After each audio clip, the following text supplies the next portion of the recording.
Okay, third time's the charm, hopefully. Got everything restarted. Check all of my various things. All right, that's working. Uh Now I see me. All right. I think we're finally good to actually go, which is good because I don't want to restart any of this shit again. All right, so let's just pretend the last 25 minutes didn't happen. Hello there, everyone. Welcome to the January 18th Parasocial Pals podcast. I am your host, Papa Strell. With me, as always, is my co-host, Nick. Nick, how you doing?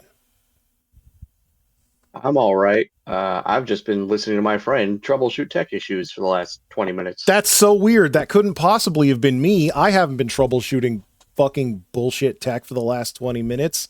Anyway, video games, they happen.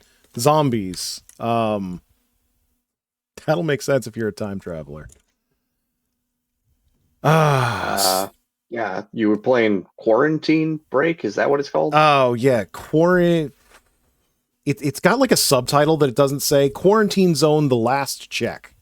Um, Ah, if you've ever played Papers, Please, but wish there was more zombies and shooting and base building and upgrading and actually less looking at people naked, then boy, is this the game for you.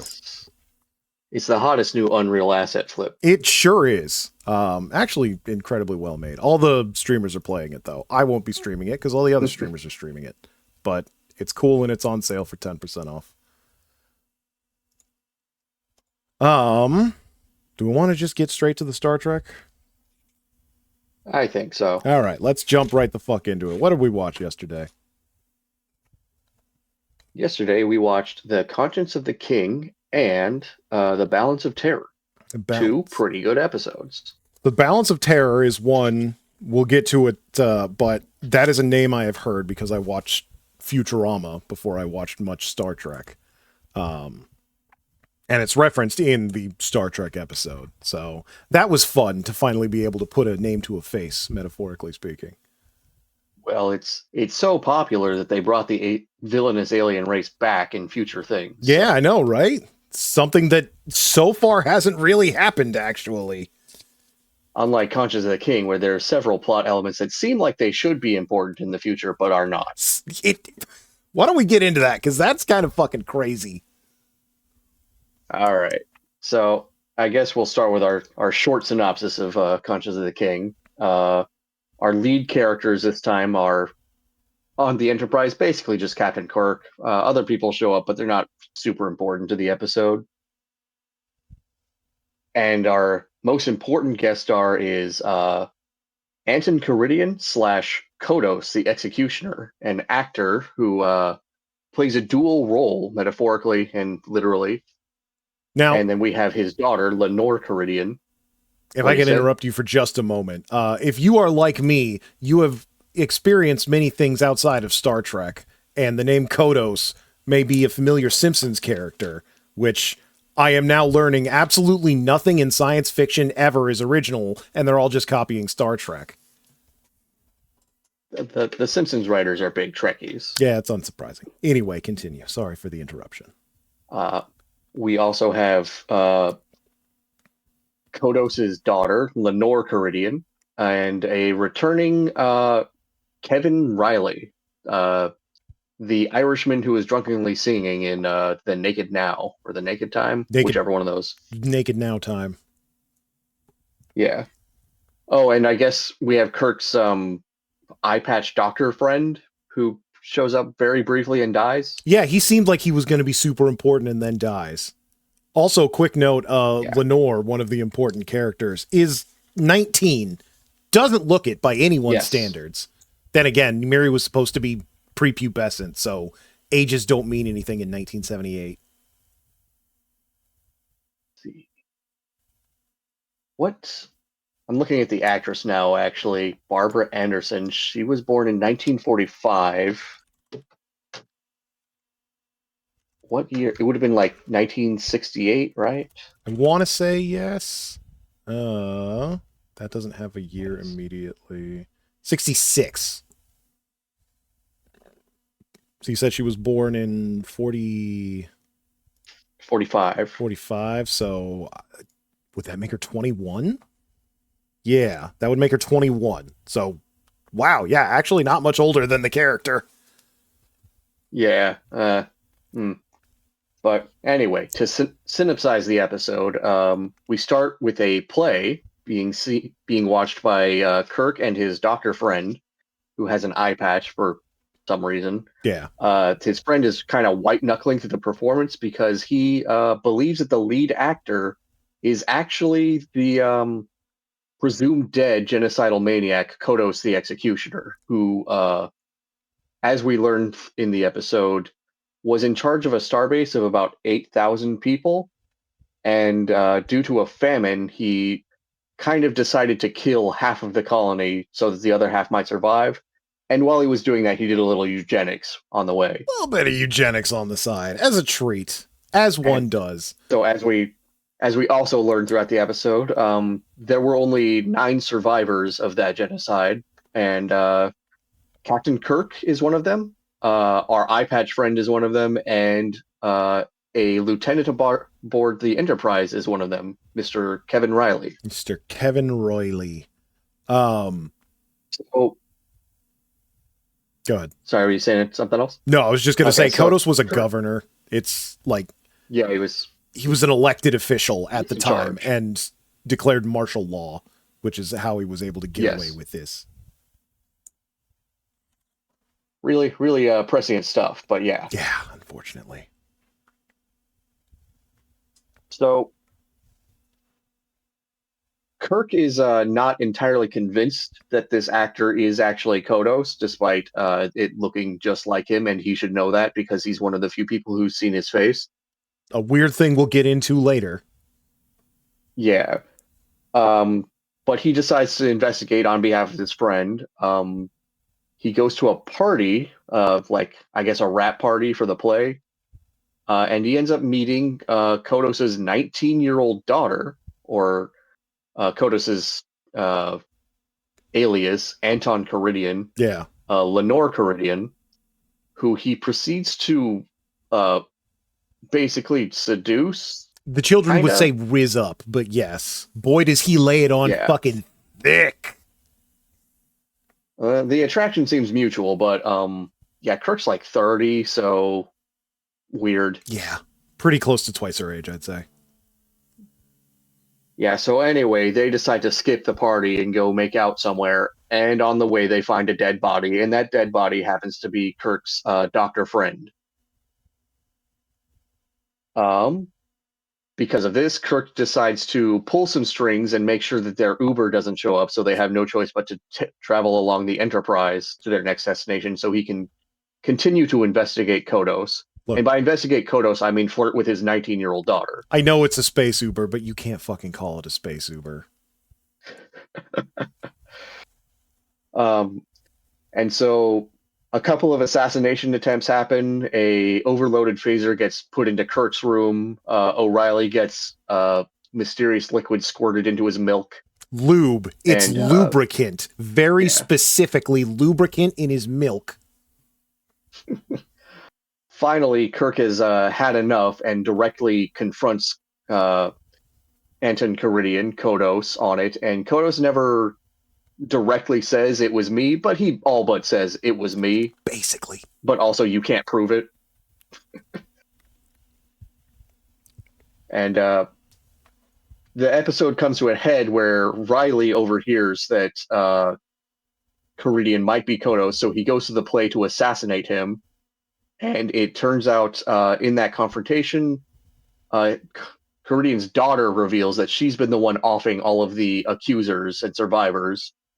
And ToS is very grief-stricken by that, jumps and takes a bullet for Kirk, and she ends up actually accidentally killing her own dad. And that's the episode. And that's the episode.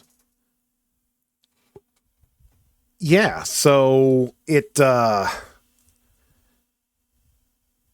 yeah, when it opened up, we've seen so many episodes with like weird anachronisms that are just, oh, it's a different planet. So I thought we were just in like a Shakespeare planet. I'm almost certain that's going to happen at some point in the future. So I just assumed that was going Yeah. on. But then it's very quickly revealed that Um, it is a play of Shakespeare specifically. yeah, TOS kind of feels like 40K in that there are just some planets that are medieval worlds for no reason. Yeah, because we got some fucking medieval sets to reuse. That's basically it. It's just whatever's available on the Paramount plot like lot, Yeah. they use it. So yeah, then we get the first accusation that the actor is Kodos the Butcher or Kodos the Barbarian or whatever is fucking full Governor Kodos, killer of men. The Executioner, I Yeah, I think. think the Yeah. executioner is correct. And yeah, he tries to. We get some backstory. He tried to Thanos his place because there was a famine and everyone was gonna die. And you know, you've heard it once, you've heard it 1,000 times. Yeah, we have to kill half to save the other half. Was Sure, kill buddy. was killing half of people a thing that Thanos always did? Obviously, that's in the modern movies, but I'm curious if that was a comic thing. In the comics, I believe he just wanted to kill everybody because he wanted to fuck the personification of death. Yeah, that's the thing I knew. Okay, so again, maybe things steal from fucking Star Trek as everything always does. I'm pretty sure Thanos is a direct ripoff of like Darkseid from DC. I have heard people. I don't want to get into it now, but I have heard crazy theories that Darkseid is supposed to be a ripoff of the dark side of the Force from Star Wars, and I just never want to hear that ever again. I'm not sure about that because Jack Kirby, I think, predates that. That's what I tried to tell him, but like I said, we're not getting into that today. Anyways, yeah, I wouldn't be surprised if Marvel ripped things off of DC. Certainly wouldn't be the first time. Well, I believe Kirby kind of switched sides several times, so Yeah, wherever the money goes, I don't blame him. yeah. But Uh, that's a different discussion for a different podcast. that's an For a entirely different set of different nerds. fucking podcast. So yeah, we've got the play, we've got the Governor Kodos allegations. Kirk decides to play detective. He goes to that party, as you said, and we get more stabby, rusty art, similar but different Oh, from the one yeah. we saw not fucking 2 episodes ago in the Menagerie. I'm pretty sure we agreed that it had to have been some like Nepo art that like Roddenberry's nephew made or something. It had to be like somebody's kid or loved one is like, oh, can you put this in your space show? And somebody was like, yeah, sure, fine. It's not that it was bad. It just didn't really fit the scene at all and looked like a fucking tetanus hazard. Yeah, it I wouldn't keep that in my house. Absolutely not. I don't think I'd keep it anywhere near my I would keep that house. in my enemy's house. But yeah, then Kirk starts finds and rizzes up Mr. Actorman's daughter, his 19-year-old daughter.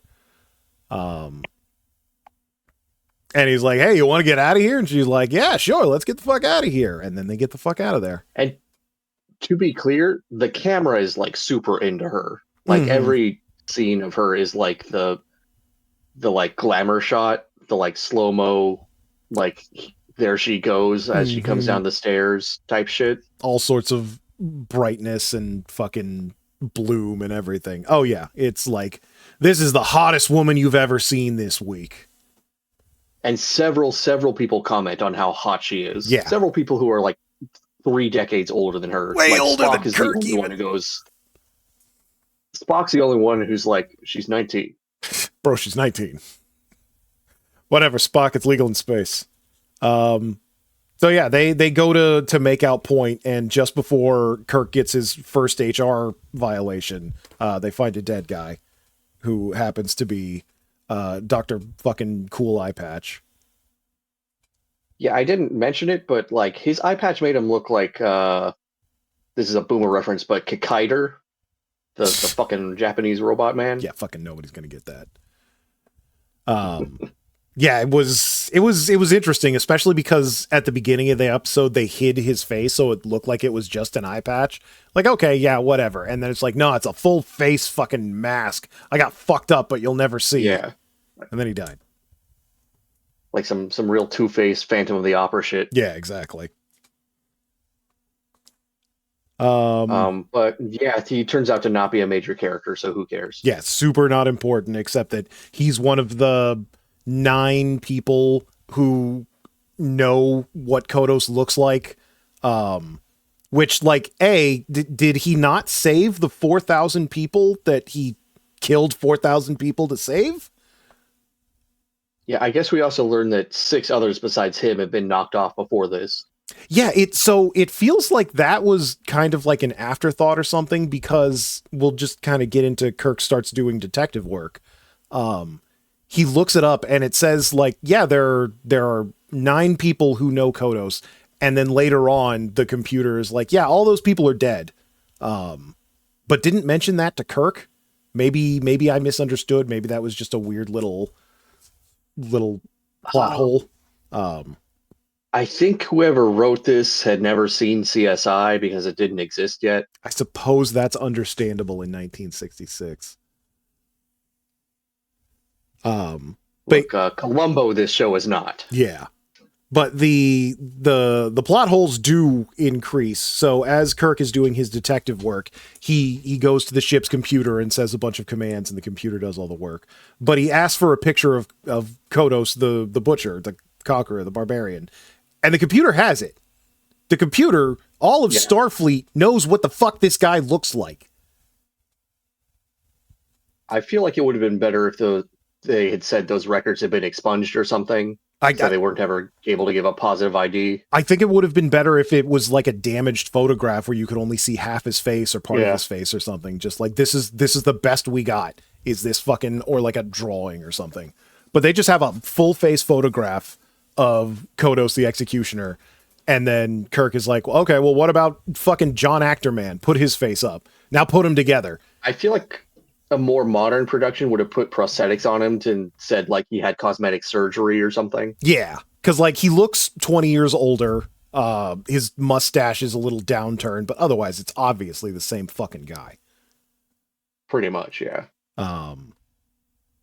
So yeah, that's where Kirk is pretty much sure that is Kodos.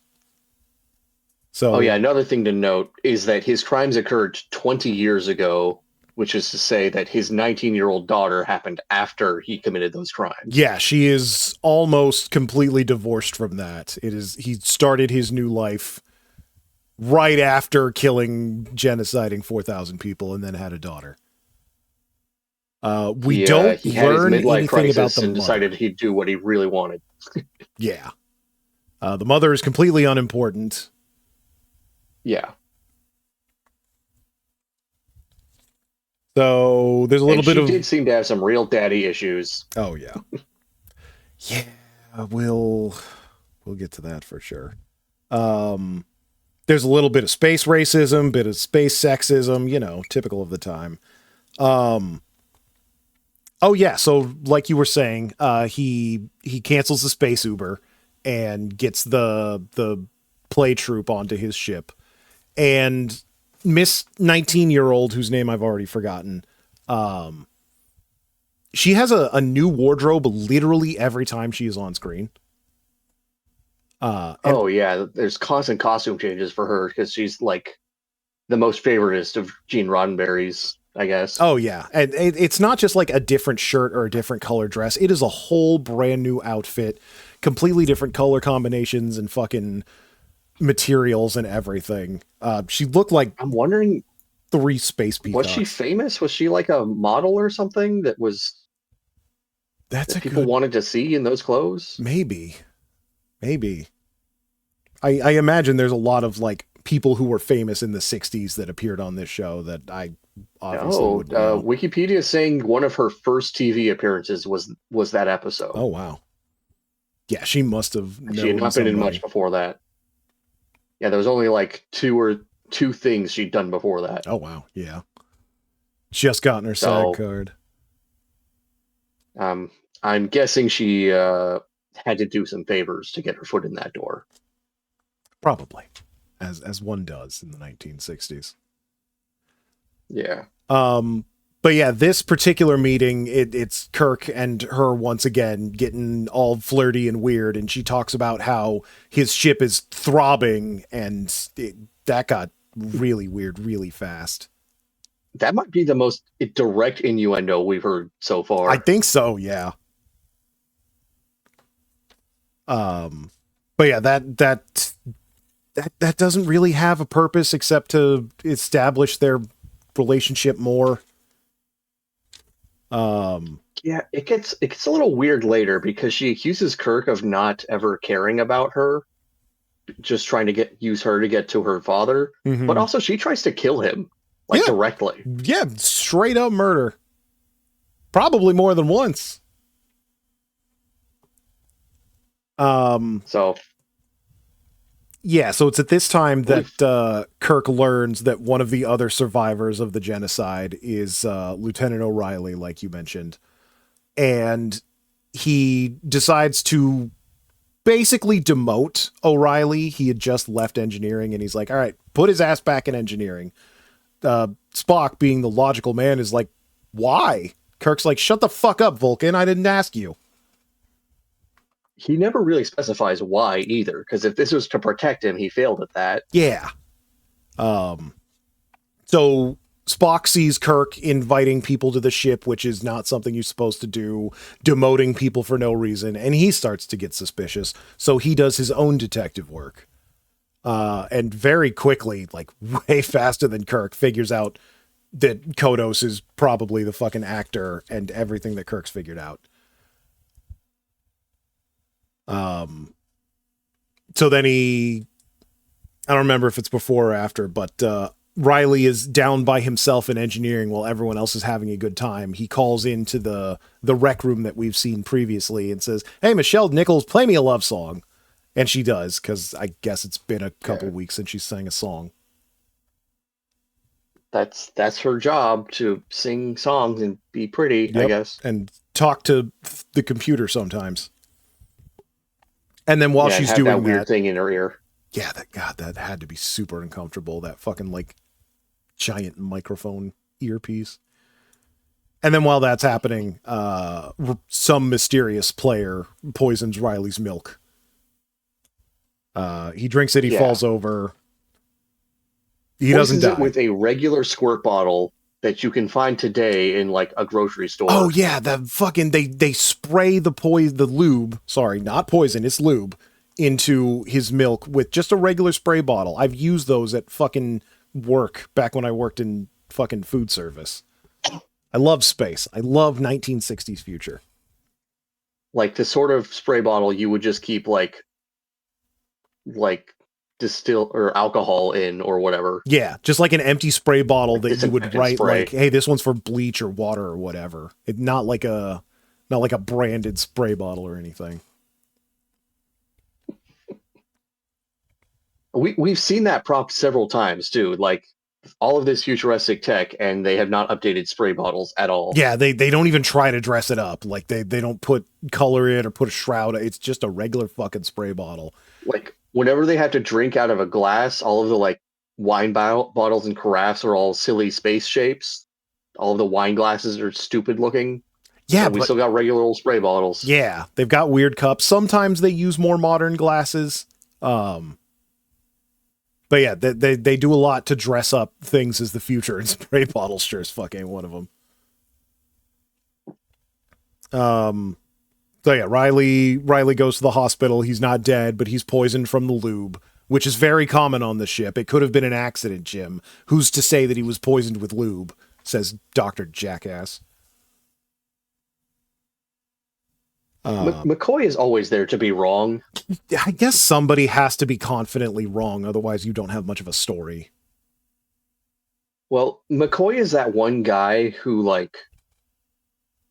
thinks he's on 12 Angry Men every time he's on a jury. Mm-hmm. Who feels like he's the one guy who's been like, but what if he's innocent? I gotta be the guy, yeah. He's always got to be the like devil's advocate. Yeah. It just gets annoying. And I know it's for the story, but I hate it. God damn it, McCoy. Do your fucking job for literally once. So, yeah. Well, Riley lives. Riley lives. I think, yeah, after that, then we get the assassination attempt on Kirk. And then he manages to find the exploding phaser and throw it in the trash. They claim that phaser explosion would have taken out multiple decks, but just throwing it in the trash chute seems to have like nullified it completely. Yeah, they appear to have like a mail chute that goes directly to the outside of the ship. But I don't know how that makes any sense. Yeah, fucking, I mean, it's very American to just fucking throw your trash into space, but Jesus Christ. I feel like there should be more What work done to on be done. TNG is have them transport it out. Yeah, see, now that you could transport it fucking somewhere. But in TNG, it's possible to transport stuff like to and fro without being in the transporter room, right? Or is it kind of that's true. Yeah. I mean, they get beamed up constantly. I don't know. Transporter tech is weird. We'll cover this in our supplemental podcast. Yeah, it's magic. It's magic. It's fucking space magic. And they didn't think to do that because it's more exciting to just throw a prop in the trash can. Mm-hmm. So after that, Kirk finally confronts Actorman and just straight up says, "Are you KOTOS?" And he gives a very long soliloquy about how even if he were KOTOS, KOTOS did the right thing. Yeah, he's like, "Look, man, KOTOS did nothing wrong. I'm not saying I'm KOTOS, but if I was, I'd have been justified." Blah blah blah. And then Kirk is like, "All right, so I'm gonna read this fucking script into this recorder, and it'll tell if you're KOTOS. And don't bother changing your voice; the computer knows." He reads it and he doesn't even have to look at it because he knows the words line by line. Yeah, it's something KOTOS said about how you're gonna die for the glory of 4,000 people. I mean, the implication is that this event has haunted KOTOS for as long as it's happened. Yeah, that it was a choice of necessity. It was not malicious intentionally-ish. He still did a eugenics. He still did a eugenics. But yeah, he is a tortured soul who is, in his own words, "I'm tired. I'm tired." That was the acting of the fucking episode. And he's also like weirdly anti-machine. Like his he's like, yeah, you live in this fucking metal box and you have machines do all your shit, and I murdered people, and it goes kind of nowhere. I think Kirk kind of calls him out on like, that's irrelevant. Yeah. So yeah, at this point, for some reason, Kirk is very hesitant to just directly state that he's KOTOS, because even after all that, he's not entirely convinced. Yeah, it would make more sense to the viewer if it was less obvious that it was KOTOS. Like if there was still a shadow of a doubt that this is just an actor who maybe admired KOTOS because they're a bad person, but like when it's so obvious, it's hard to understand Kirk's motives of why aren't you fucking doing anything about this obvious fucking genocidist? Although, how hilarious would it be to have someone accusing Charlie Chaplin of being Hitler? Okay, we need to start writing that episode immediately because someone's going to steal that. And Charlie, when confronted on it, just goes, "I'm tired. I'm tired." But it's all fucking silent and it's just a fucking screen that says "I'm tired." Okay, we need to sell this to Netflix immediately. This is a 4-episode miniseries at least. I don't think that Charlie Chaplin essay would approve. And I believe he already did a movie where he was Hitler. Damn it, Charlie. Why are you taking my ideas 100 years in the past? That I stole from my friend. So yeah, after the accusation goes kind of nowhere, they're finally doing a Shakespearean play, which was sort of the bargain for, hey, I'm going to take you to your next location, but in exchange, you got to do a play for my crew. Kirk's literally doing a service for a song and a dance. Literally.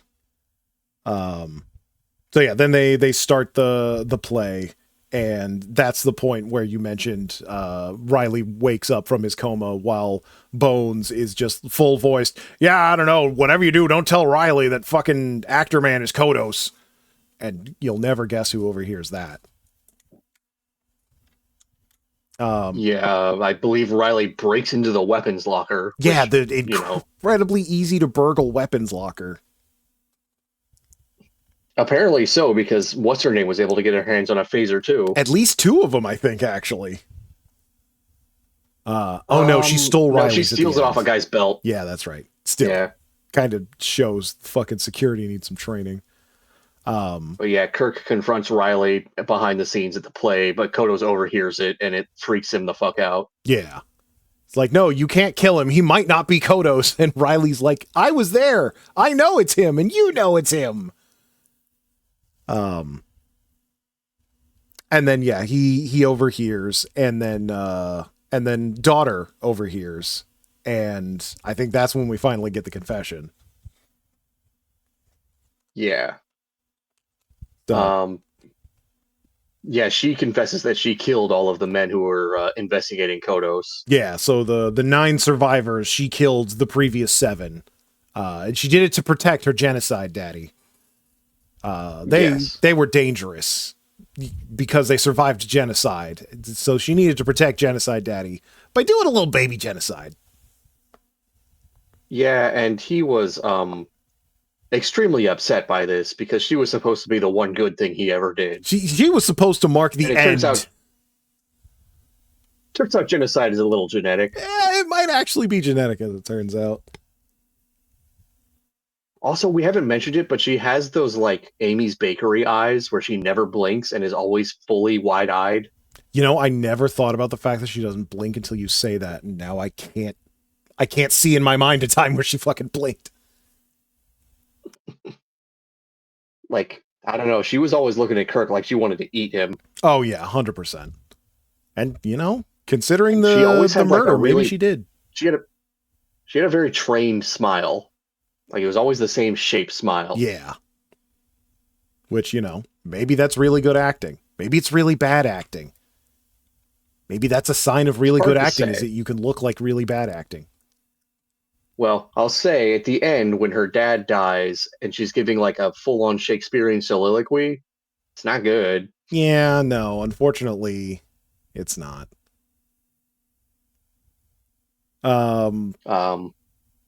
What's his name? Whoever plays Kodos is obviously a much stronger actor, but he's also a much older actor. He is. I mean, like you said, this is literally her 3rd time acting professionally, so the difference in experience shows. And then, like you said, they hired her to be pretty. Yeah, and she does that well enough. But like you said, there's a scuffle. She tries to shoot Kirk. Genocide daddy jumps in front and dies. She has her little soliloquy. No, it's the other way around. He jumps in front of Kirk and then she fires. Yeah, yeah. I think you mentioned that it feels like those. Awkward. Yeah, like the editing was fucking backwards, and it definitely felt weird. It was very much a who shot first situation. Because, from the way they edited those shots, it looked like she had plenty of time to decide not to shoot. Mm-hmm. But she just really wanted to shoot somebody. The intent is that she was aiming for Kirk, and she accidentally hit her dad instead. Yeah. Which drives her insane, and then at the end of the episode, Bone says she's delusional but happy because she believes her dad is still alive. Oh yeah, that was like unclear if that was any sort of mind taking, which is something we have seen mere episodes ago. But yeah, she's probably just psychologically broken and delusional. Yeah. Either way, probably not a problem. I think we end the episode with McCoy going like, Kirk, you really liked her, didn't you? And he just smirks. Just smirks and says, Warp Factor 1. Kirk, you were really into that 19-year-old girl. Really into that 19-year-old. Surely you weren't just using her to get to her dad. Kirk, you've got a perfectly good yeoman right there. Warp Factor 1. Oh, yeah, we didn't mention it, but Yeoman Rand shows up exactly once in this episode just to give her this stink eye. Yeah, that's right. Like, she's coming out of the elevator. Doesn't even say anything. Just looks at her with utter disdain. And looking at the Wikipedia entry for this, that was her last appearance in the production of this uh in this series. Yeoman Rand. Like, yeah, that was Oh. her last day on the set, Oh, wow. Oh, and she had been shit. informed a week earlier that she had been fired. Holy fuck. So That might have been real. it might have been years. Well, she does appear in Star Trek: The Motion Picture, so I Oh, guess they really? patched things up later. Okay, well, that's good. Huh. I But as wonder what far as happened there. TOS goes, I think we see her again in the next episode, but production wise, this was the last Yeah. for her. Interesting. Huh. I mean, I wonder if it was a professional thing or if it's a, like, we don't actually need or want this character anymore thing. I believe it's both. The actress was getting sexually harassed by Oh. an unnamed producer, Mm. Shit. and also the producers have decided that they wanted Kirk's love interest to be more varied, as we have seen. Yeah, I guess we need a Dame of the Week. They wanted excuses to bring in more beautiful women More onto set. blonde women, yeah. Yeah, that, I don't like it, but it makes sense. I don't like any of it, really. All right. Well, No. So I got a question for you. mm-hmm. If you were in Kodos's position and you were in charge of 8,000 people and there was a massive famine, uh, would you do the Thanos thing? Would you try to ride it out, possibly let everybody die? Oh, we're just gonna fucking commit this to film now, aren't we? It. Let's say I don't have any other information. I don't know if or when any supplies are coming. If I wait too long, everyone will die. Yeah, I probably would have killed half the population. Um, I'm going to say here on the record, I'd have at least done a coin flip. Like that. Also, you call me a fucking hellish tyrant if you want.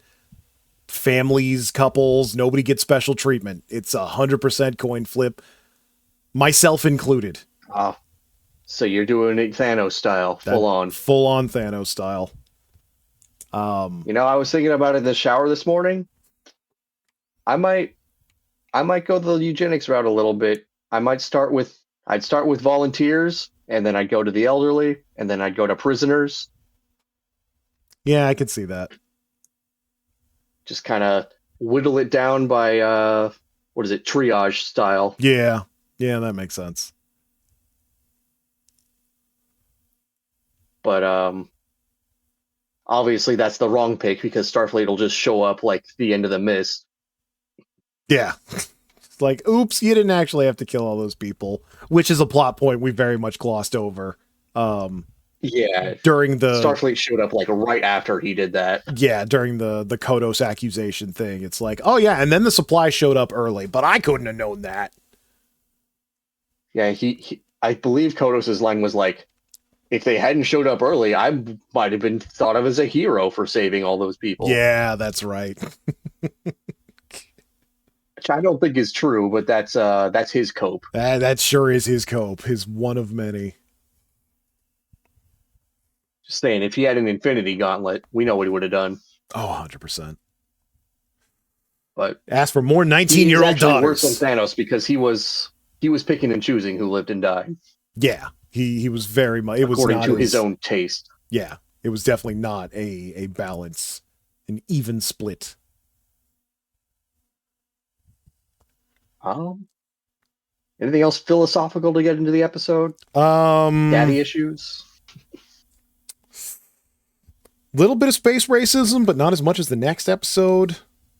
Um, hey, it turns out we're still doing propaganda across space, and we're still using Shakespeare to do it. Yeah, I'm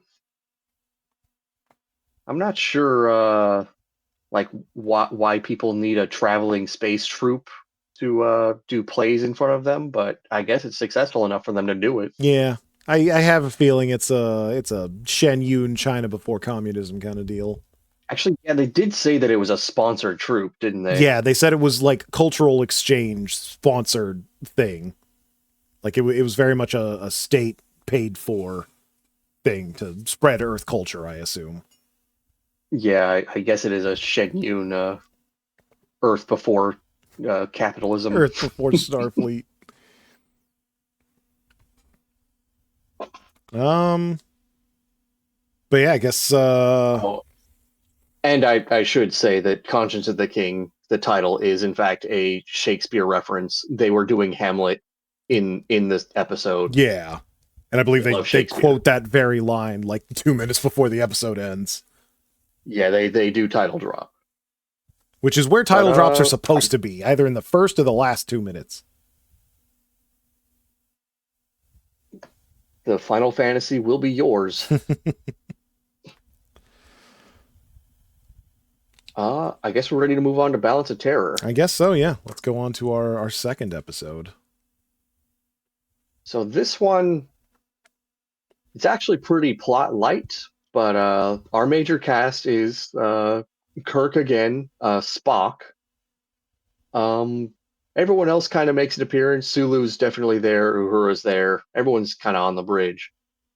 But our main guest stars are the Romulan commander and his subordinates. One of whom is essentially his McCoy or Spock, kind of melded together. We And only have so there's many also Romulan costumes. there's also a more surly Romulan underling who's more warlike, I guess, hawkish. More warlike is a funny thing to say about Romulans. Yeah. And then on the Enterprise crew, we have Lieutenant Styles, who is our racist of the week. Ah, yes, Lieutenant Styles. And we also have a pair of younger, they're not ensigns, but younger crewmen who are set to be wed. The episode is a good lead-in. The episode starts with a wedding that gets interrupted by a starbase being attacked. It turns out the Romulans have been attacking starbases across from the neutral zone, which they kind of get into the politics of it. There was a Romulan human war.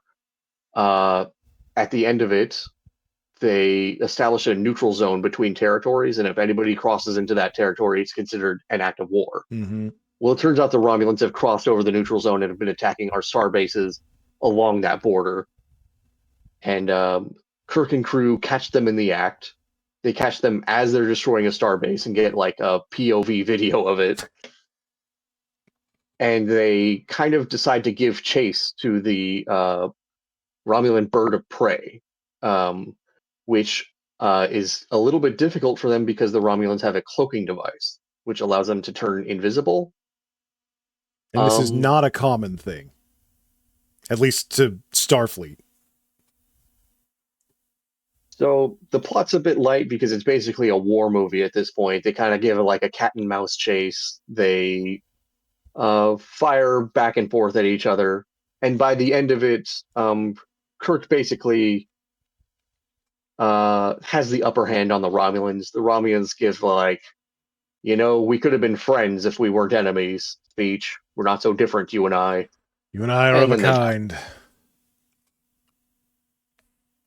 But that's the plot beats of the episode. Yeah, that's more or less. So, yeah, like you were saying, the episode opens with a wedding, and for a hot second, I thought Scotty was marrying someone like a third his age and was losing my mind, but he was actually just giving away the bride. Which is kind of weird because they didn't seem like they were even in the same department. They were engineering. They both worked in weapons, I believe. Yeah, but they were both yellow shirts, right? They were. So he's a red shirt. Scotty wanted to be at the wedding, and you gonna tell fucking Scotty no?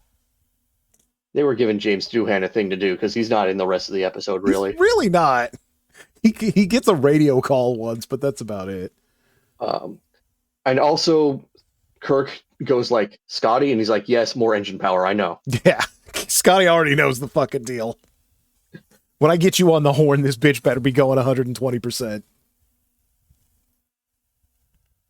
And yeah, Kirk Um, is reveling in the fact that he gets to do his captainly duties of marrying two people on this not military vessel, because you sure as fuck ain't doing a wedding on a military vessel. I'm not. I'm sure it was supposed to be like a pan-religious thing because there's like a gigantic mega menorah in the background Yeah, that was weird. Like the they're fucking 20 lighting. point menorah. It's there. There's no clear like what religion is this wedding. Yeah, They're I not think stomping on a bottle of Manischewitz or anything. they mentioned like various faiths or whatever, so I think it's just trying to be like futuristic and non-denominational. Yeah. But yeah, then they are so during the wedding ceremony, Kirk is talking to Spock, and Spock's like, "Hey, those bases that we're trying to contact keep not saying anything." Um, and then eventually they get a distress call from one of the bases they're trying to contact along the neutral zone. So that cancels the wedding because bad shit be going down. Yeah. And that's when they find out it's those fucking Romulans. Um, Something interesting at just the information that Starfleet has or doesn't have completely fucking confounds me. So the Romulan War was roughly 100 years ago, they mention. They have no Hmm. pictures of Romulans or even the fucking vessels, nothing. They have absolutely no information on Romulans at all. I believe Spock said that like 100 years ago, their technology was far more primitive A to the hundred point years where they ago, were they still didn't have a using fucking nuclear camera on their warheads. starships. Fucking I guess jackass. not. I mean, 20 years ago, they weren't able to get a cool like crane boom shot of their starships. They needed televisions for that. I guess they did need televisions for that. Um, yeah, so they hand wave it, but I think it's super weird that they don't have any fucking information.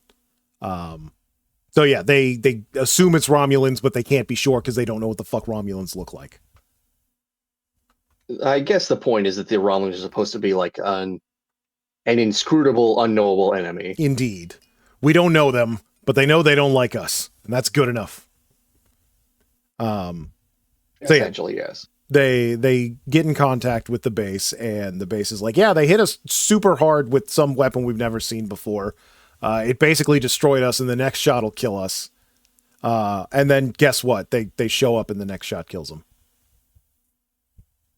Yeah, the like we see the guy acting his heart out, and then he switches to like his camera view of the outside world, and it's just like a POV shot of the Romulan ship blasting at him. Yeah. So the ship uncloaks, charges its laser, fires, destroys the base, and then disappears again. So they determine it has some sort of cloaking device. Very weirdly, as it's leaving, it sends a little video clip to the Enterprise, being like, "Hey, by the way, guess who you're fucking with?" So I think the point of that was, and uh, the that's what the Romulan guy demotes the other guy because he was sending a message to brag to his superiors back at the home planet, That's right. It wasn't meant for them. They just and intercepted the it. Enterprise intercepts it, Okay. Yeah. and the Romulan commander basically goes, "You might have just fucked this whole thing up," Spoilers, he fucked the whole thing up. which is funny because the Enterprise kind of does the same thing too later. Yeah, they do. Which maybe that was Kirk trying to pull the same tactic. They don't really get into whether or not that whole deal was important.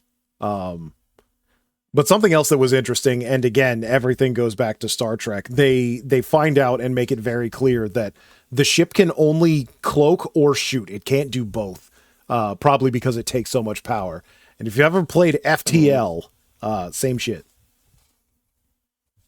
That was my favorite ship, man. Yeah, it's one of the. It's fucking. Hey, I've got this button that says I can't be hit. It's great when you've got an enemy that says I shoot a bunch of things. Which is really funny because the Romulans get hit while they're cloaked a lot in this Yeah, episode. they're. I mean, if we want to be The specific with Enterprise that, is kind of they're setting their phasers to like AOE mode or something, which I guess won't kill them in one hit, but Yeah. it's still hitting them.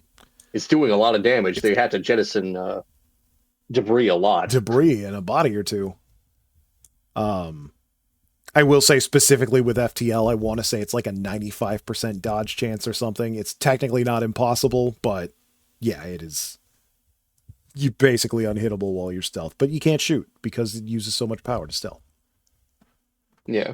Um, Nope, stolen straight from Star Trek. Straight from Star Trek, as all things are. So yeah, they intercept that video. And I guess we haven't mentioned, but that's supposed to mimic what a submarine does. Yeah, very much so. A fucking I appear, this is I a kill World you, War I II disappear. submarine movie. Straight up, if you've ever seen Down Periscope. Yeah. Anyway. So yeah, they intercept the video and they're like, "Oh, those are Romulans. Those look an awful lot like Vulcans, don't they, Mister fucking Spock?" Yes, Styles, our racist of the week, is the one who points that out. And Captain Kirk, in no uncertain terms, says that there is no room for racism on the bridge. He says, keep your bigotry in your room and not on the bridge. And so he's like, if you want to be a bigot, go ahead. But look, if you want to be racist, don't do it where I can see it. Keep it on 4chan, Styles. Reminder to viewers that Kirk has been racist to Spock multiple times on the bridge. But he's the captain, so basically all of Spock's friends have been racist to him at some point. Yeah. So now that they've got that, Sulu gets to do some stuff. And then they have a war meeting. They just Kirk wants opinions on what to do next. Cuz pursuing the Romulans if they go into the neutral zone would be an act of war. Which is not something you can usually do. He said, not looking at current events in any particular way. And several people are arguing they've already committed an act of war. Yeah, that's the thing is one of their arguments is like, well, if we go into the neutral zone, then they can just say that we instigated. And it's like, you have 4 blown the fuck up outposts. Just say they did it.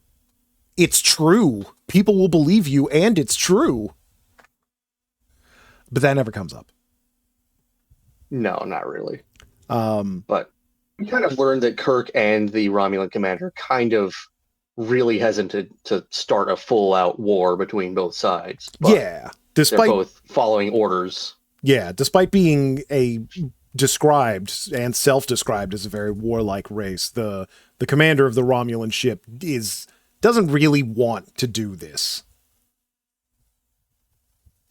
But anyway, back on the Enterprise. I think the moral of the episode is that our inscrutable enemies are more scrutable than we might think. Perhaps. But also, they still need to die, because I ain't no loser. Yeah. We cannot show them weakness. Ever. As Spock says. As Spock says, if they're anything like my ancestors, showing weakness would lead to us getting killed. Would be death. So yeah, McCoy says that we shouldn't do anything, and Kirk's getting opinions, and Styles is like, well, we need to shoot him. And Spock is like, yeah, I agree with Styles. We need to shoot him. So despite all of the massive racism aimed at him, Spock, ever logical Spock, agrees that we need to fight. So that's what Kirk decides to do. Yeah, I believe they do proceed to chase them into the neutral zone. Is this where we get the cutaway to their ship? I want to say, yeah, just after this is where we get the cutaway. I think that's where they're trying to be quiet. Like everyone's trying to be quiet and hide. I don't remember if this was just before or after going into the Comet Tail. That would have been after the Comet Tail, because I think before that we get the Romulan lieutenant getting dressed down for sending that message. Yeah. And then he has that chat with his version of McCoy being like, I really don't want to do this. Because if they run in tail, that means they're weak and the command will want to kill them all. Yep.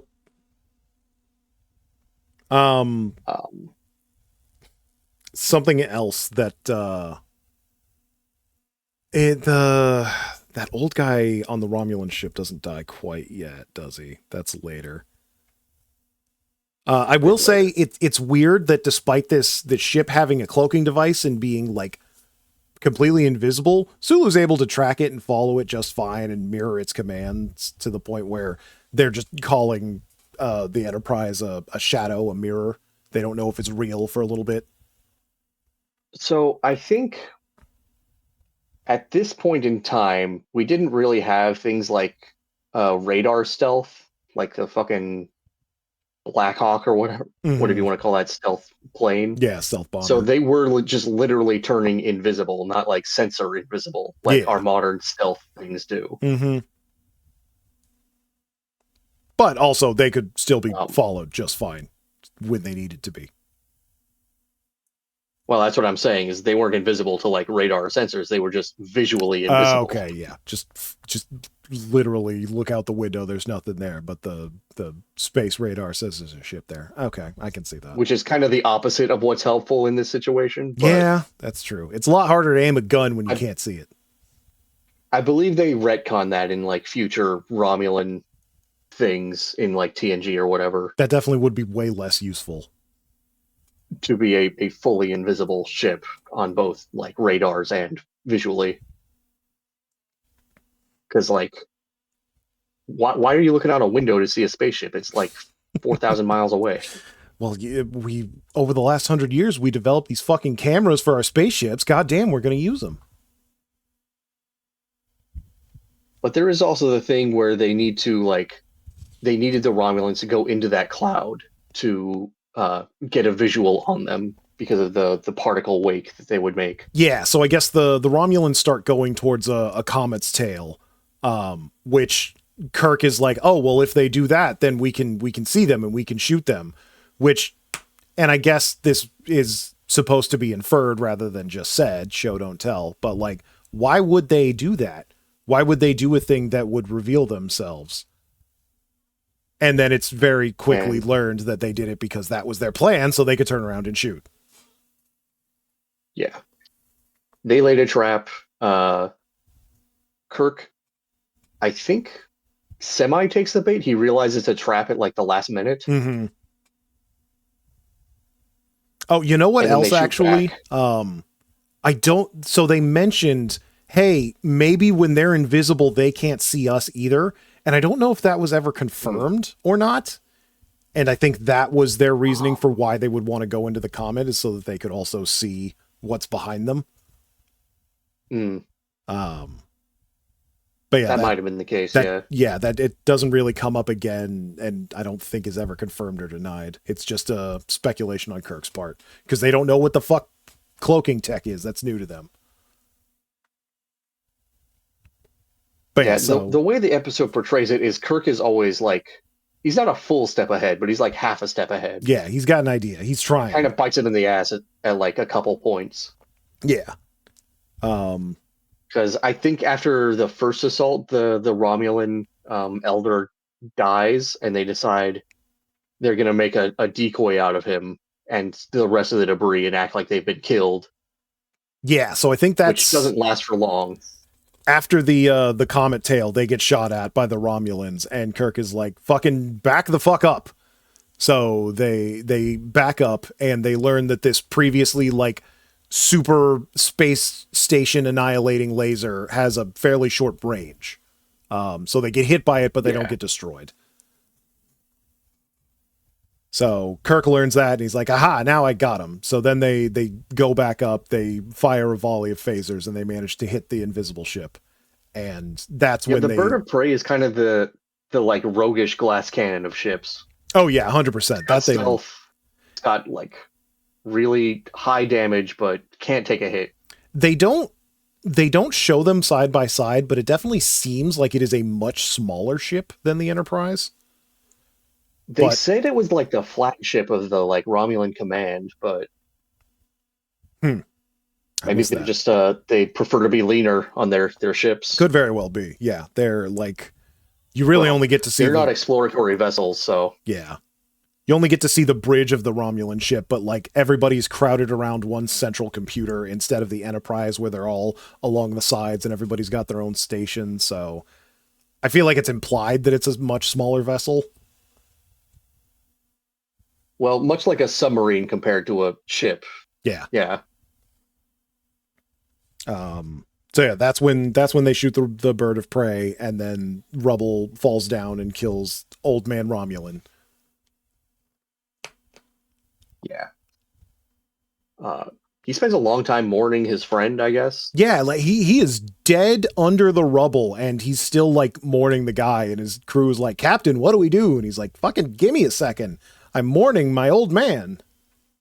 I'm patting my sweaty friend with a nappy. He's so sweaty and dead. Anyway, throw him out the airlock.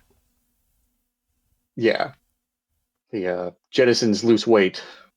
Yeah, to make it seem like the ship has been destroyed, but Spock, not being a fucking idiot, is like, yeah, that's not enough debris for a whole ship. They're fine.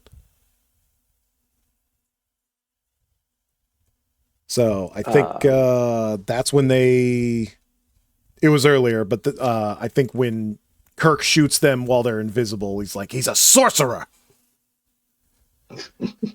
Yeah, the captain is continually confounded by Kirk doing the exact things he would do in those situations.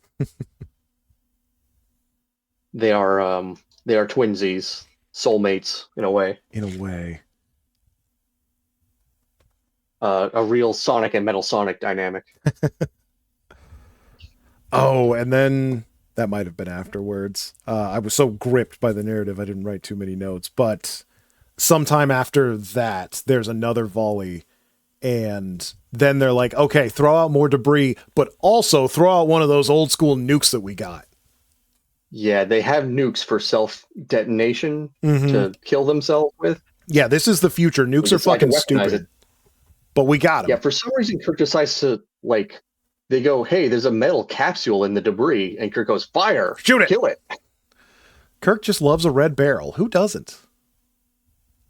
That's like his major misstep in this episode, because it ends up damaging their ship quite badly. It literally kills 22 people because a nuke explodes just outside the Enterprise. It kind of disables their phasers, too, because at some point the phaser gas starts leaking. Yeah, that's right. When they really need it. Yeah, that's why I wrote down racism saves. Yeah, so, Styles is down in the phaser room where our two newlyweds are, or one of our newlyweds. Yeah, spoilers, the other one died. Because I guess some of the phaser room people got injured, and then the phaser gas starts leaking.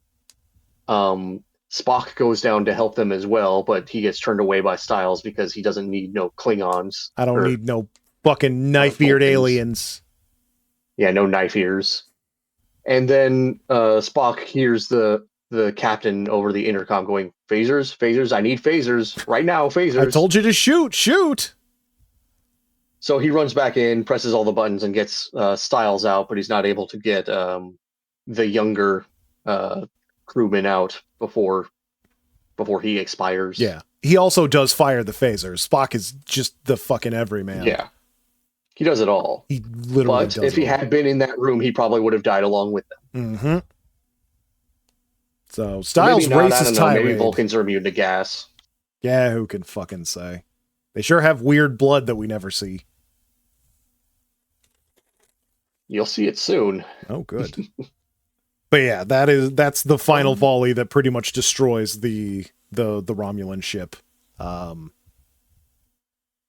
It's no longer capable. I feel like we haven't done the best job of summarizing this episode, but that's because it's so worth watching that you can't really just exactly go watch it. If you're gonna watch one fucking episode of Star Trek so far, I'd say go watch Balance of Terror, because it's just like as its own thing. It's great. I loved it. Yeah, it's fantastic. Like it's its own movie.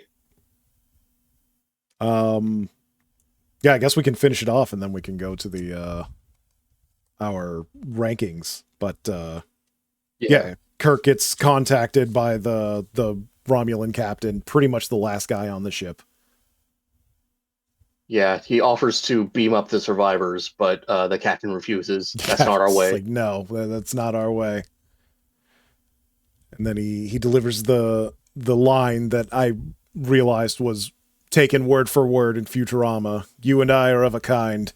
In another life, I could have called you friend. Bleh. Yep, it's a famous line. It's the line. And then at the very end, Kirk has to go comfort the kind of widow? Yeah, the semi-widow. Semi-widow? They weren't technically married, but yeah, her husband died. I do want to say something about the Romulan commander. Mm-hmm. Where is the actor's name is Mark Leonard, and he does show up in future episodes as, Oh, I really? believe, Spock's father. That's that's hilarious. Hey, can I come back? Yeah, but you got to be a different alien. Okay. Yes, I believe. Oh yeah. He shows up in. He originated the character of Sarek in the second episode, season episode Journey to Babel. Sarek. I Yeah, feel like that's a he name I've just heard before. he shows up a lot as Sarek. Huh. So you'll be seeing that face again. Okay. Well, that's good. Yeah. I guess they liked him. Liked him enough to bring him back as something. He's pretty good. Yeah. It was a fantastic episode. Hold on, someone's trying to talk to me. Okay. We'll give you a minute. Let's see. What else do I want to say? Bye. Oh, bye. Okay.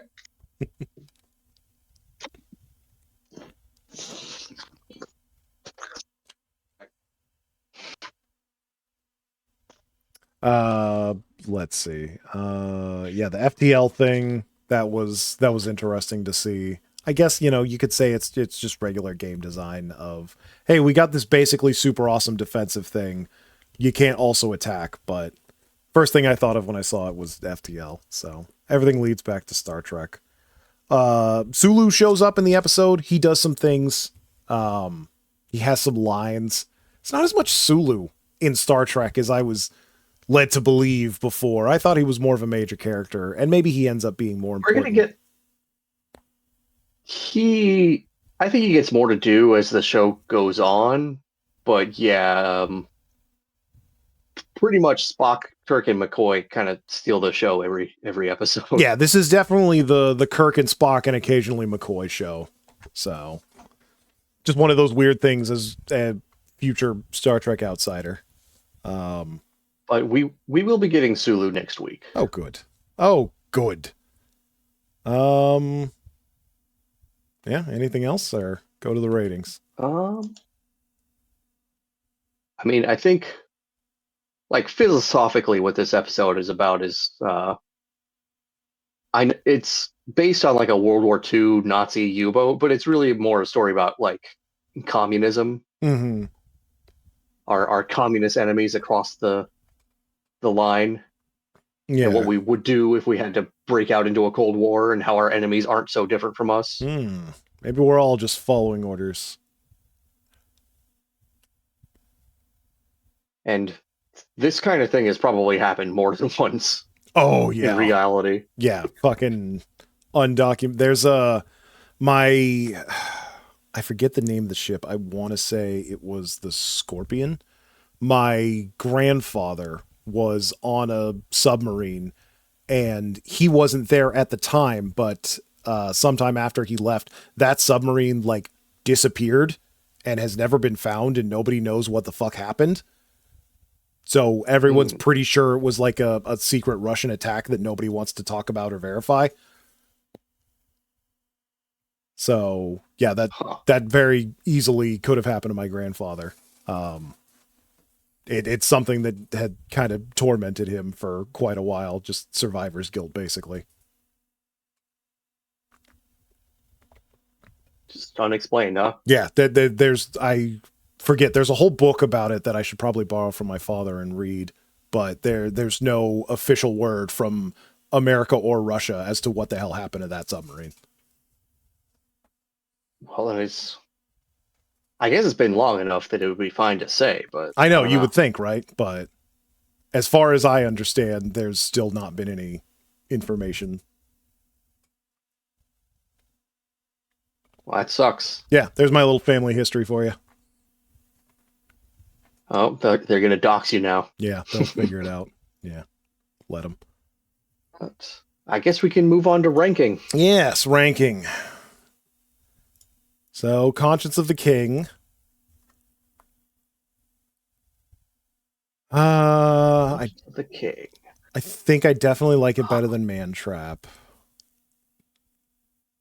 I think I like it better than Thankfully, she's Menagerie. 19, not 14 like Miri, or else I'd have to put it next to Miri. It's a little skeezy, but It's a little skeezy, but at least it's not like. I mean, it's at least she's over 18. We know that for sure. I'd put it somewhere in the man trap area, below maybe. I don't know. I like the murder mystery, but I really did like the twist of the daughter being the murderer. mhm. Did you think it was Kodos the whole time? I thought 100% it was him the whole time. I did not even consider that it was the daughter doing the murders, especially because like the very first one, they walk up to the already dead guy. So in my head, well, like it couldn't Yeah. have been her because she was there with Kirk.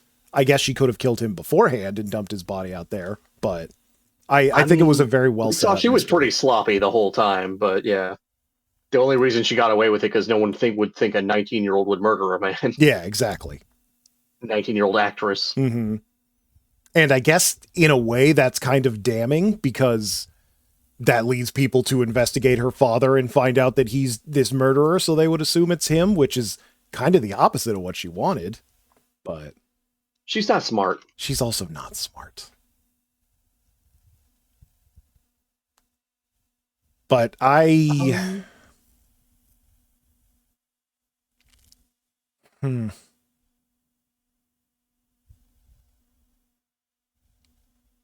Yeah, we can put it right below Man Trap if you feel strongly about it.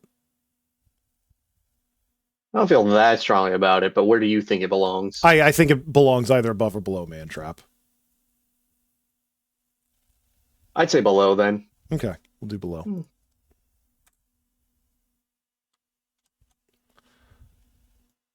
And then Balance of Terror. For me, that's right at the top. That's but what I'm trying to genuinely think. Like, is it better than Where No Man Has Gone Before? And I think so. Obviously, it doesn't have the set range that Where No Man Has Gone Before, but I think it's a better No. story. I think it's better. It's much better. Kirk like actually grappling with his captainness in a way that matters right here and now. I think it did what the Corbomite maneuver was trying to do, but it did it in a much more compelling way, and the stakes felt tighter. Yeah, I agree 100%. Like in the Corbomite maneuver, you never felt like Kirk was ever going to actually lose. In Balance of Terror, like people died. Yeah, people fucking died, and like Kirk, his I don't want to call it naivete, but like yeah, he wasn't super sure of himself, but you could see that he knew he had to put up a face of I'm the guy who knows what he's doing because that's my job. Yeah, Corbomite maneuver felt like fan fiction Kirk, and this felt like real Kirk. Yeah, Corbin might like More literally realism. pulling shit out of his ass.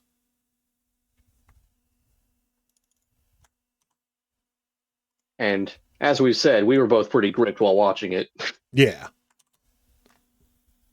And yeah, another thing that doesn't happen too often, even with Kirk, he asks opinions of his crew and his lieutenants. Like, there's plenty of times where he brushes people off and is like, I didn't ask for your fucking opinion. But here in this one, he'd be very specifically like, hey, we're all going to be going to war. What do y'all think? Yeah, it's I think an even better show of his overall character. I I also feel like this is one of the episodes that TNG would crib off of a lot Oh yeah. in its patterns, like the space combat and the war room briefings. Yeah. It's from what I know of the episodes that they have cribbed off of, it's kind of crazy that this isn't one of them. Well, we'll definitely be seeing more Romulans, and they definitely evolve as a plot element. Yeah. And that's also something is this is to my knowledge the first like alien or alien race that I know is going to stick around and become a major thing in the entire canon of Star Trek, but Like the Orions kind of come back as a reference sometimes. hmm, We'll see Klingons later. Klingons are very different in TOS from everything else, and I'm not just talking about the makeup. I'm excited for that because I know that, but I don't actually know any of the specifics. So I want Yeah, to I see these don't fucking remember quite when they 60s show up, Klingons. but we'll see. Um, but I guess if we want to talk about what's coming up, we've got Yes. Shore Leave and the Galileo 7. Ooh, that's Shore Leave, I exciting. remember, is one of the camp episodes. Um, I I won't say I have negative memories of it, but I don't have positive memories. It's not one of my favorites. Okay. Well, that'll be interesting then. Galileo 7, I think, was I don't remember a lot about that one, so Okay, well, that'll be might fun. be mediocre, might be better than I remember. We'll find out. We'll see if something manages to crack double digits again. See, we've definitely Yeah, had quite a few good ones in a row, so it'll be interesting to go back to some crap. yeah, we've been eating too good. Things have been too good on the Star Trek front lately. We need to slow it down. Um, I guess we did have a third thing this week. We Actually, did actually have a third thing. we watched another murder mystery. Wake Up, Dead Man, Another Ryan Johnson murder mystery. A Knives the Out third mystery, in as they're called. the Benoit Blanc trilogy. Mm-hmm. Because Daniel Craig just loves playing a Southern dandy. He really does. Funnily enough, it was the role he was born to play, I feel. I honestly think he prefers playing that over James Bond. Yeah, it definitely seems that way. Um, he's featuring a new haircut, which I think looks good. Twitter kind of disagreed, but Yeah, I mean it makes him look his age, but fucking he ain't getting any younger. you were saying that that's the haircut Leon should have cribbed for the newest game. Yeah, I feel 57, damn. Um let's see if we can get a the new Resident Evil game takes place in the future and we've got a very gaunt Leon. We've No. got a what is he like a 49-year-old Leon? Yeah, he's I'm sure somebody because like the years these games take place is very specific, like the year that they came out. Well, like was it Resident Evil 2 took place in like 1998, Yeah, whenever the fucking game right? came out. And I believe this one is supposed to take place in 2025, 2026. So canonically about 30 years after Raccoon City. So he should be probably in his 50s if that's the case. They might cheat a little and say Yeah. mid 40s. A, looks fucking great for mid 40s. B, not the Yeah. haircut. And No, I just that's a young man's haircut. I'm sorry. that is a haircut for a younger man, which you no longer are, sir. Um, that's a bit better of an angle. I'm not sure if this is official or if this is edited. I'm not clicking on any of this shit. But yeah, a lot Yeah. of these he doesn't look great. He looks a little too moody and a little too trying too hard to be young. It kind of reminds me of what's the guy the Japanese pop star Gact? Yeah, it fucking does, kind of. Was, Fucking yeah. he always looks like he's perpetually fucking 17. Yeah. God damn, he really does. Also, kind of looks like an Asian Ellen DeGeneres occasionally. So I know Murrah loved him. Yeah, I guess so. But yeah, I think it looks good. I think it for the character he's playing and the age that he is, I think it's a good look overall.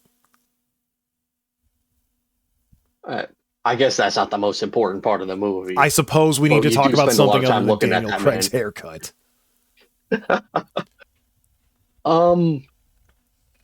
We discussed it a bit. It's a movie that's a lot about religion. Really, a lot Written about by religion. a Reddit atheist. Yeah. And not in the way that you think, because it's not totally negative on religion, but like it's real like liberal wishy-washy on like, oh, religion is good, but it's fake. But it can help people, but it's fake. But it's also evil and bad. Yeah, Yeah. it very much does speak to both sides, but it also very heavily favors one side over the other. But it's also very clear that Ryan has never had a Catholic upbringing. Not that I have either, but Yeah, the a lot closest of the I have is my mannerisms of these grandmother. characters is very, very much more Protestant. Like, what's his name? Josh Brolin. His character is more of like a mega pastor at a mega church, Mm-hmm. like an evangelical mega church pastor. Yeah, which like I don't are think not any Catholic Catholic. priest would behave that way. Yeah, Even if he was like megalomaniacal, that's more of a evangelical kind of slant. mm-hmm. Yeah, say like I mean, if JD Vance were to become a pastor, probably, but don't say those things. That might happen.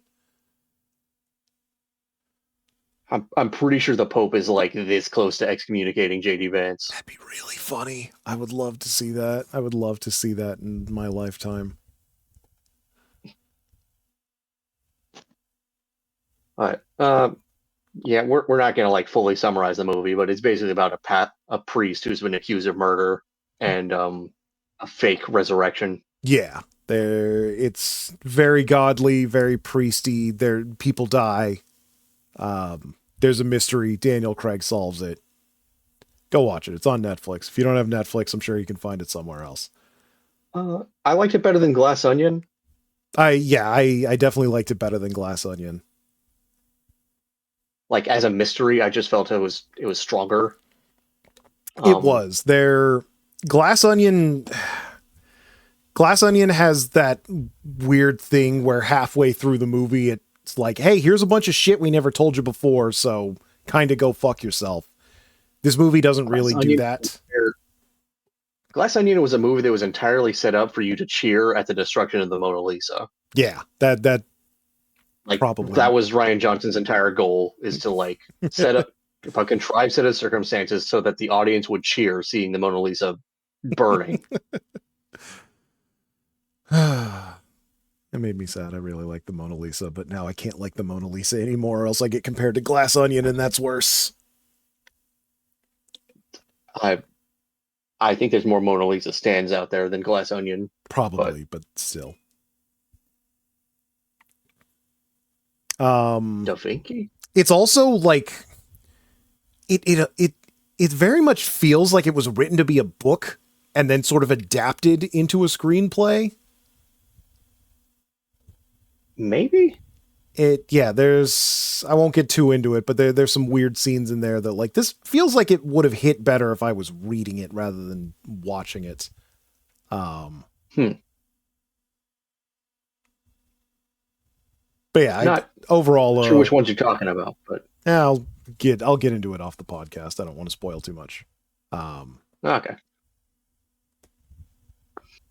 But yeah, it was a good film. Also, it has too many famous people. Like, yeah. We didn't need the Doctor to be Jeremy Renner. I like Josh Brolin, but he didn't need to play that part. I feel like he disappeared into the role well enough, especially with that beard and that haircut. Yeah. But like seeing Mila Kunis there Like that's just Mila Kunis. Yeah, Mila Kunis really didn't do It was anything. just hearing Meg Griffin play a cop. Yeah, pretty much. And what's her name? Not Barbara Streisand, the old lady, Yeah, the old lady. Cruella Deville. Yeah, Cruella Deville there. Um, yeah, like she did her role well, but I feel like that was stunt casting as well. Yeah, they pretty much cast her for that part at the end, and that was it.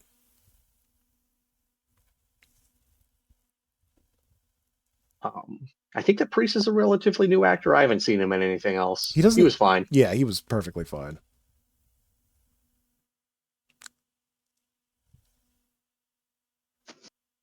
But yeah, I'd say give the movie a watch if you're on the fence about it. Yeah, I mean it's one of those funny things. Jeff Gersman talks about it a lot. Like it's difficult and weird to rate things that are on a subscription service. He talks about Xbox Game Pass a lot because it's like, hey, what's this Xbox Game Pass rating? It's like, I don't know. It's on. Just go fucking play it if you have Game Pass. It's not going to cost you anything. Go figure it out. And the thing is, it costs you time. it does you only cost have so you much time in your limited lifespan. But so a movie is older, much you need to less be a than little... a video game. But my point is, like, you know, it's on Netflix. If you have Netflix, go watch it. Like, you've got what rating someone gives. Netflix has a lot of trash. This trash is floated to the top. So yeah, it's definitely good. I would definitely, like you were saying, I'd rate it higher than Glass Onion. Maybe not as good as Knives Out. Yeah, I think Knives Out is the strongest one of all of them. Yeah.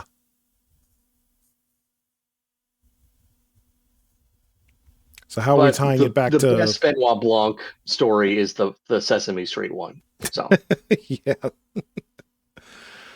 We need more Sesame Street crossovers, which like my heart wants it, but my heart also knows that that's just like a sin.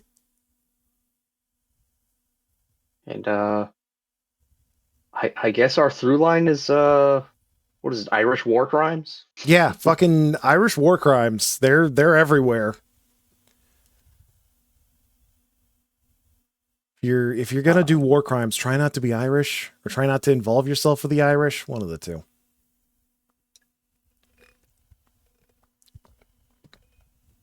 Well, yeah, that's yep. All I got to say. I think that's about it. Let's go ahead and wrap it up. Yeah, we'll probably be back here next Sunday with more Star Trek, and maybe there'll even be another movie that we'll actually talk about. Who could say? Not me. That's for sure. So, yeah, have a good week. Enjoy your Martin Luther King Day if you have it off. If not, ask your boss why they're racist. Bye.